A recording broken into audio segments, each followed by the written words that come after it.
Elden Ring is absolutely awesome and challenging, pretty much just like you'd expect. But if you're new, just know that there's a lot of mistakes you could potentially make. So here's some things you shouldn't do. We got 10 examples, so let's get started off with number 10. Don't get stuck endlessly ramming your head into what seems like a nearly impossible boss fight. Now, Elden Ring is a massive open world game, but there are a lot of people out there making the mistake that it isn't. Instead of going out and exploring the world, they bash their skulls into the closest boss that they're clearly under-leveled to fight, inevitably dying again and again in the process.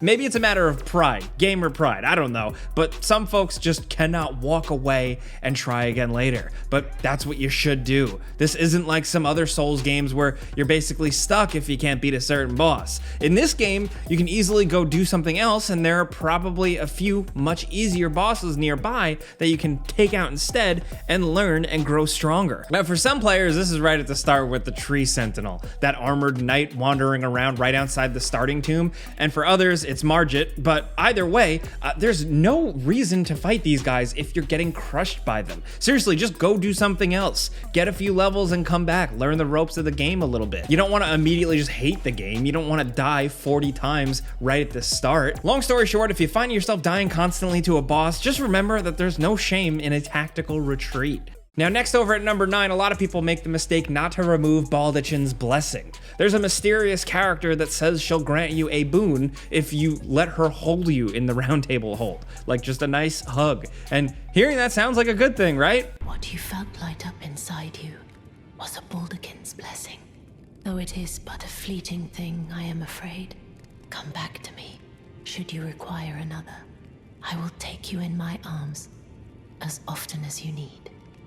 But actually, the blessing she gives you is a net negative and lowers your maximum HP. There's no way you'd know that would happen the first time around, so we can't really blame anyone for trying. We certainly did. But one easily fixed mistake a lot of people make is that they don't actually remove the Baldachin's blessing that is given to you from their inventory. That's the thing that's causing the debuff on your health, and you can easily just select it and get rid of it if you want. It's really as simple as that, just removing the blessing and your health will go back to normal. Elden Ring is massive. It's filled with a lot of different use cases and examples, so this can be necessary for something, but for most people, in the beginning of the game, you're gonna need all the HP you can get. We think a lot of people make the mistake of just assuming that this blessing item is just there to show you what the effect is, and you can't actually get rid of it, but you actually can.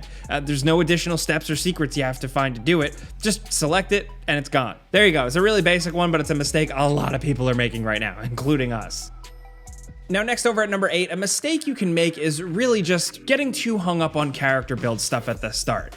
Don't freak out at the start over your character class. Just try to slightly lean towards what you're into or interested in, but also know that you can change it up later because the game gives you at least enough freedom to fill in whatever stats you want, regardless of the class you pick. You can pivot a bit. This game is so open and they give you so many different weapons and spells and pieces of armor that you'll be able to switch up and pivot your playstyle somewhat. It's not ideal, especially if you're more experienced, but you can.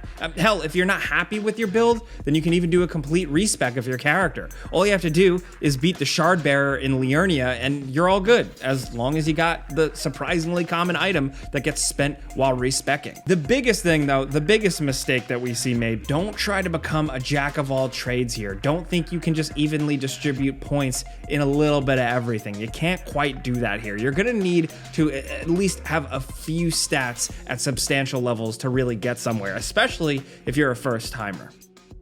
Next over at number 7, so many players are making the mistake of heading east right when they start the game, only to end up in the hellish wasteland of Caelid when they're ridiculously underleveled to deal with the place. Now, maybe it's the guidance of grace tricking them over there, maybe it's just their own curiosity, but this is a place you do not want to go when you're just starting out.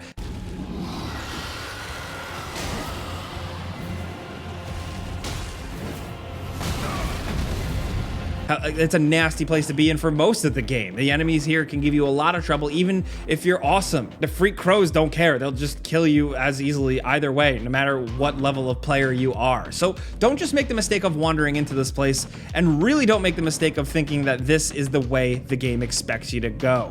Just try going north or south instead. This is where you're going to spend a ton of hours in the early game. There's a lot of things in those directions that are designed to be fought roughly, generally at your level, especially in the southern area, you know, the Weeping Peninsula. It's a perfect place to start out for new players. So while it can be really tempting to check out this weird place to the east, it's really a mistake to head there too early on your adventure.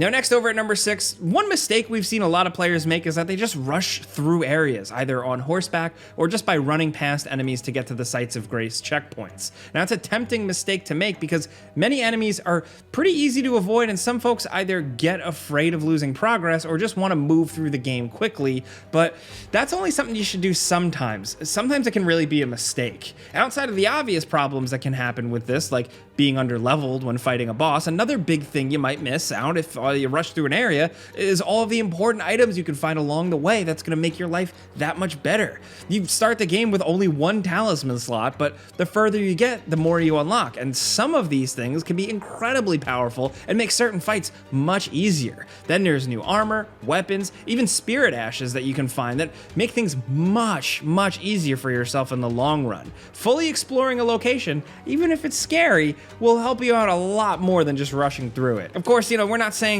you should stop and fight every single little wandering monster out in the world. No way, that would be a waste of your time. But at least if you do rush through an area, maybe just think about going back through it now that you're not so pressured to find a checkpoint. Now, next over at number 5, here's an easy mistake to make. Certain enemies have different resistances depending on what they are, and if you use the wrong weapon, it can be a frustrating experience to say the least. Try to use a slashing weapon against a rock monster, you'll get nowhere. So try to mix things up and use a striking weapon like a club next time to damage these heavily armored dudes. It's less important when you're dealing with regular enemies, but for certain bosses like the Falling Star Beast, switching up your weapons can make a huge difference. Even if it's something you're not very good with, it's sometimes just worth a shot to see if you'll have more luck with a different weapon, or even if you just change out your weapon's Ashes of War to try to do elemental damage or something. But if it feels like you're not doing any damage to certain enemies, then it's worth trying something new. Maybe it'll make things easier. Next over at number 4, a big mistake, a lot of players are missing out on using weapons two-handed. Now, if you're a Souls veteran, then this kind of tip is a no-brainer, but it's something that a lot of players either forget about or just don't even realize you could do. It doesn't help that actually switching to two-handed weapons has changed in Elden Ring, so some old-school players may be confused about what you're supposed to do. On a controller, you have to hit triangle or Y, then press R1 to switch to using the weapon in your right hand two-handed, or L1 to use the weapon in your left hand two-handed. This definitely took a little bit of getting used to, but it eventually starts to become second nature after a few hours or so.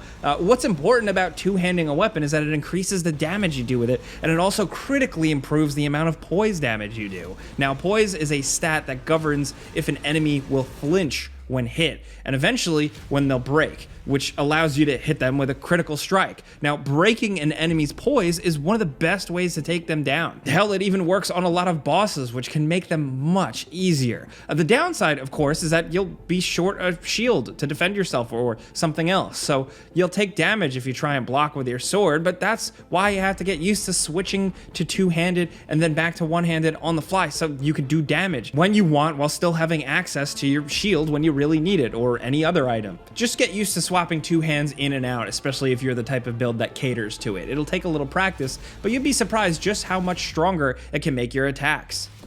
Now, next over at number 3, big mistake, definitely make sure to not ignore the NPC quests. Like, if someone says something to you that even vaguely sounds like a task or a request, try to remember it. Yeah, there's no quest log, so keeping track of people's requests can be a little confusing, but in contrast to other games where there's little reason to follow these characters, there's actually a few very good reasons to do it in this game. For one, certain areas can only be reached by participating in certain characters' quests. I don't think you'll necessarily have to start them from the beginning for it to work, but you'll definitely have to talk to certain characters and do something for them to reveal certain sections of the map, or just cool little things to discover. And on top of that, that some of the rewards you get for doing these things are legitimately good. It can get you unique armor or some really interesting weapons or handy dandy items. So taking the time to get to the end of some of these things is really worth it.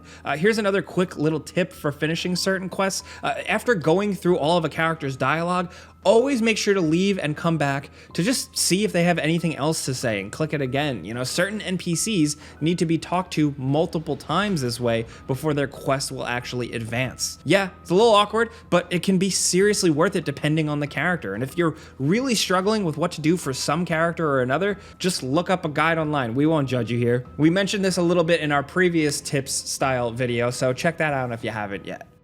Now down to number 2, another mistake we're seeing a lot of people make is that they're not changing out Ashes of War to change the damage scaling on a weapon. Now, this kind of thing can make a huge difference on your damage output depending on what scaling option you choose, so it's important to always attach an ash to any weapon you're serious about using and setting the scaling to whatever you got the most points in. Now if you don't know, weapon scaling is the amount of damage a weapon can do depending on a stat. So a weapon with a B in strength scaling means that it'll do a lot more damage if you got a lot of points in strength. If it's dexterity scaling, then that's better. You get the idea. If a weapon has a D in strength scaling, that means the weapon isn't going to get as much of a benefit from your strength stat. Certain weapons don't scale at all, while others pretty much are entirely dependent on scaling to do most of the damage. It's kind of a confusing system, but they took pretty much all of the risk out of it in Elden Ring compared to previous Souls games, so you can just try out different scaling methods whenever you want and see which ones give you the biggest benefit. Basically, if you got a lot of points in strength,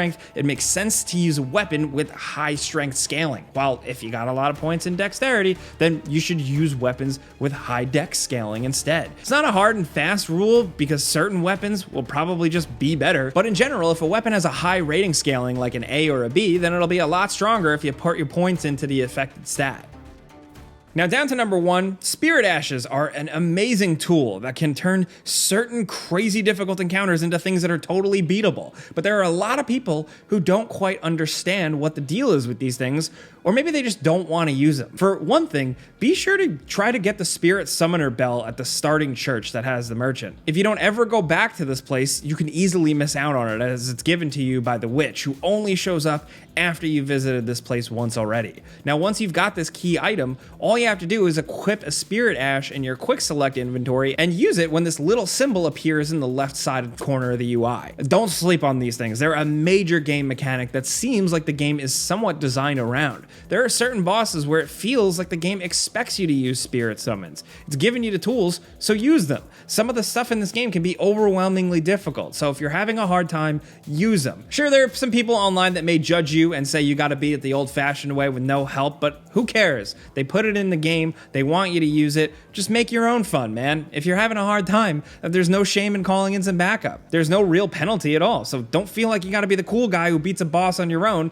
You don't have to do it, just summon some help. There are plenty of bosses in the game that already don't play fair, so beat them at their own game a little bit.